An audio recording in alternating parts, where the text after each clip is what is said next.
नमस्कार विद्यार्थी मित्रांनो, सहज अध्ययनमध्ये तुमचं स्वागत आहे। या व्हिडिओमध्ये आपण इयत्ता 5वीचं जे 14वे प्रकरण आहे चित्रालेख, तर ह्या प्रकरणावर आधारित असणारा उदाहरण संग्रह 52 अभ्यासणार आहोत।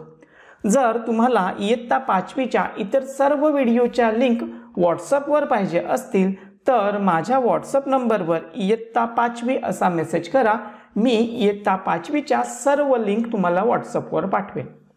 आपल्याला इथे पहिला प्रश्न काय दिलेला आहे बघा, एका गोदामात विविध प्रकारच्या धान्यांचा साठा खालील प्रमाणे आहे। दिलेल्या सांख्यिकी माहितीवरून चित्रालेख तयार करा।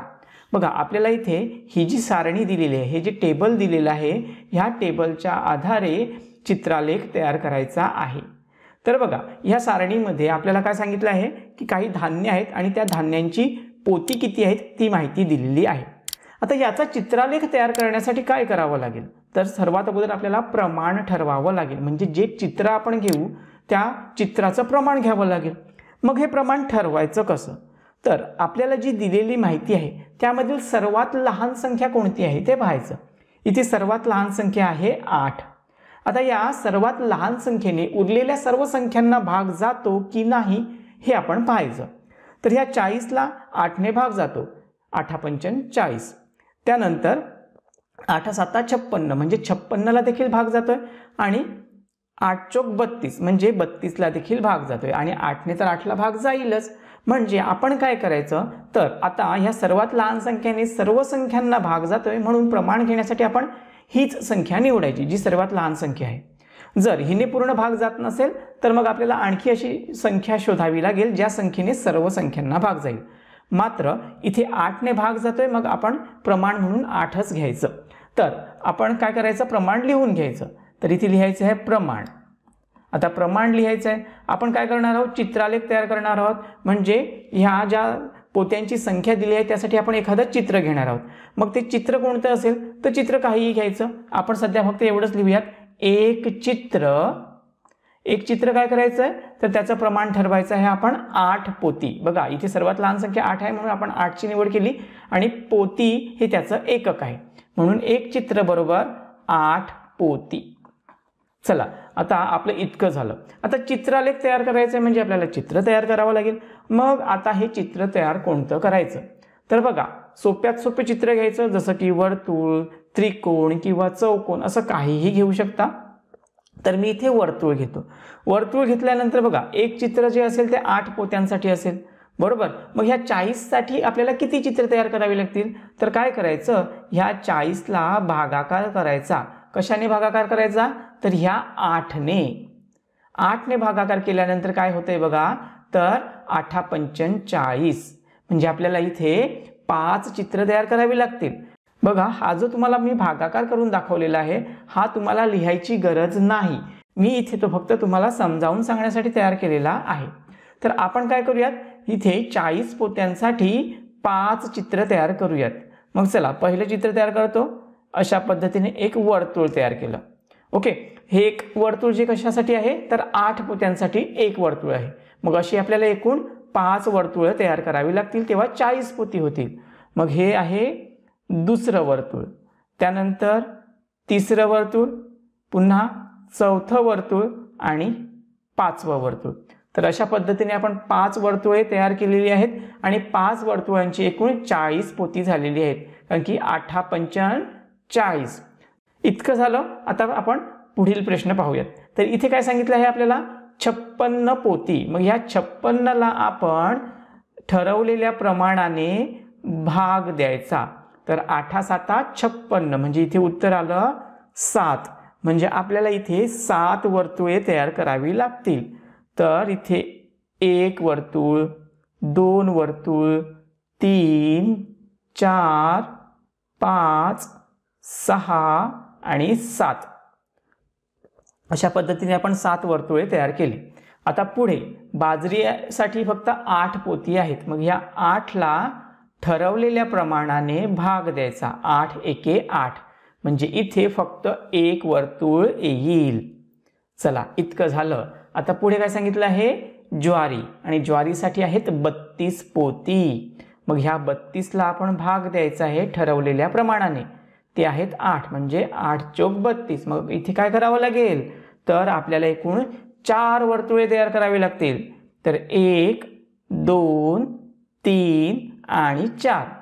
चला अशा पद्धतीने आपण ही जी माहिती दिली होती जी संख्येमध्ये होती ती संख्येमधील माहिती आपण चित्राच्या आलेखामध्ये म्हणजेच चित्रालेखामध्ये रूपांतरित केली.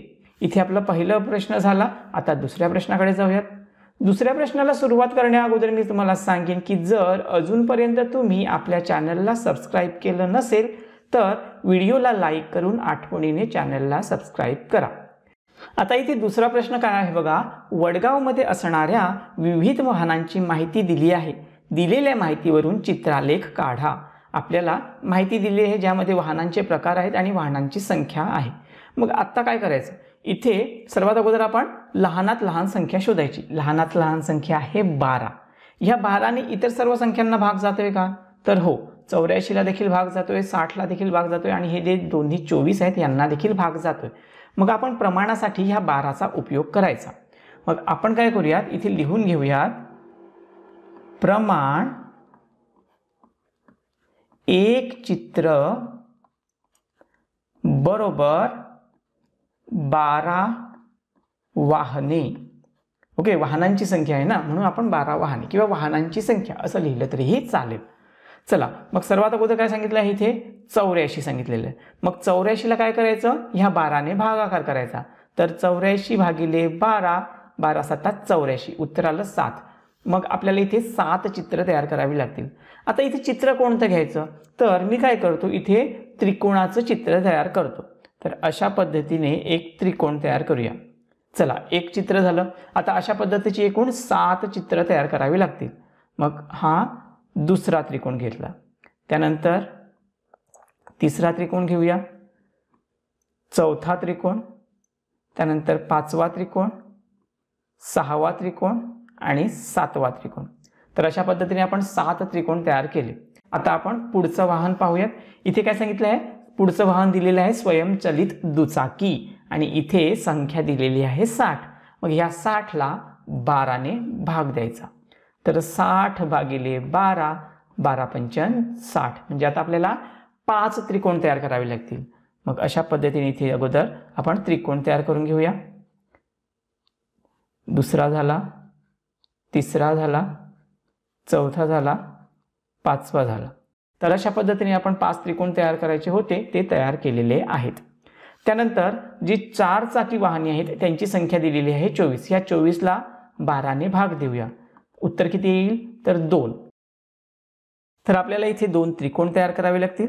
हा पहिला त्रिकोण, त्यानंतर हा दुसरा त्रिकोण. चला झालं. आता पुढे मोठी वाहने जी आहेत त्यांची संख्या आहे 12. मग 12ला जर 12ने भाग दिला तर 12 एके 12 म्हणजे फक्त इथे एक त्रिकोण येईल. त्यानंतर ट्रॅक्टरची संख्या आहे 24 आणि 24 साठी आपण 2 त्रिकोण तयार केले आहेत. मग इथे आपण 2 त्रिकोण तयार करूयात. तर पहिला त्रिकोण आणि दुसरा त्रिकोण. चला आपला दुसरा प्रश्न देखील इथे झाला. आता तिसरा प्रश्न पाहूयात. तिसऱ्या प्रश्नामध्ये आपल्याला काय सांगितलं आहे बघा. शाळेच्या ग्रंथालयातील एका कपाटात असणाऱ्या विविध पुस्तकांची संख्या दिली आहे.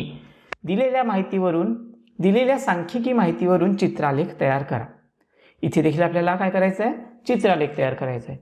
नेहमीप्रमाणे आपण काय करायचं दिलेल्या माहितीमधील सर्वात लहान संख्या शोधायची जी आहे 7. आता या 7ने सर्व संख्यांना भाग जातोय का तर 28 14 21 35 सर्व संख्यांना 7ने भाग जातोय. मग आपण प्रमाणासाठी या 7चा वापर करायचा. इथे लिहून घ्यायचं आहे प्रमाण एक चित्र बरोबर 7 आणि एकक काय लिहायचंय पुस्तके. मग 7 पुस्तके. चला इतकं झालं. आता आपण काय करायचं ह्या 7ने संख्येला भाग देऊयात. तर 28ला 7ने भाग दिला तर काय होते बघा 7 चौक 28 म्हणजे 4 चित्र तयार करावी लागतील. आता इथे कोणतं चित्र घ्यायचं आपण इथे आता चौकोन घेऊयात. मग इथे पहिला चौकोन, दुसरा चौकोन, तिसरा चौकोन आणि चौथा चौकोन. 4 चौकोन तयार करायचे होते. 4 चौकोन तयार केले. त्यानंतर 14. आता पुढची संख्या दिलेली आहे 14. मग या 14ला देखील आपण 7ने भाग देऊया. उत्तर आलं 2. मग इथे 2 चौकोन तयार करावे लागतील. तर अशा पद्धतीने हे 2 चौकोन तयार केले. त्यानंतर कवितांची जी पुस्तकं आहेत ती आहेत 21. मग 21ला आपण 7ने भाग दिला तर उत्तर येणार आहे 3. म्हणजे इथे 3 चौकोन तयार करावे लागतील. हा आहे पहिला चौकोन, दुसरा चौकोन आणि तिसरा चौकोन. इतकं झालं. त्यानंतर पुढे इथे कथांची जी पुस्तकं आहेत त्यांची संख्या आहे 35. 35ला जर 7ने भाग दिला तर उत्तर येतं 5. म्हणजे आपल्याला इथे 5 चौकोन तयार करायचे आहेत. मग इथे अशा पद्धतीने मी 5 चौकोन तयार करतो. बघा 3 झाले, 4 झाले आणि 5 झाले. इतकं झालं. आता सर्वात शेवटी इतिहासाची पुस्तकं आहेत आणि त्यांची संख्या आहे 7. 7ला जर 7ने भाग दिला तर उत्तर फक्त 1 येतं. म्हणजे इथे फक्त आपल्याला एक चित्र तयार करावं लागेल म्हणून 1 चौकोन तयार केला. तर बघा विद्यार्थी मित्रांनो, अशा पद्धतीने इथे आपला तिसरा प्रश्न देखील झाला आणि ह्यासोबतच आपला उदाहरण संग्रह 52 कंप्लीट झालेला आहे. जर हा व्हिडिओ तुम्हाला समजला असेल तर या व्हिडिओला आठवणीने लाईक करा आणि तुमच्या इतर मित्रमैत्रिणींसोबत शेअर करा. तर या व्हिडिओमध्ये आपण इथे थांबूयात. भेटूयात पुढील व्हिडिओमध्ये. तोपर्यंत काळजी घ्या. थँक्यू.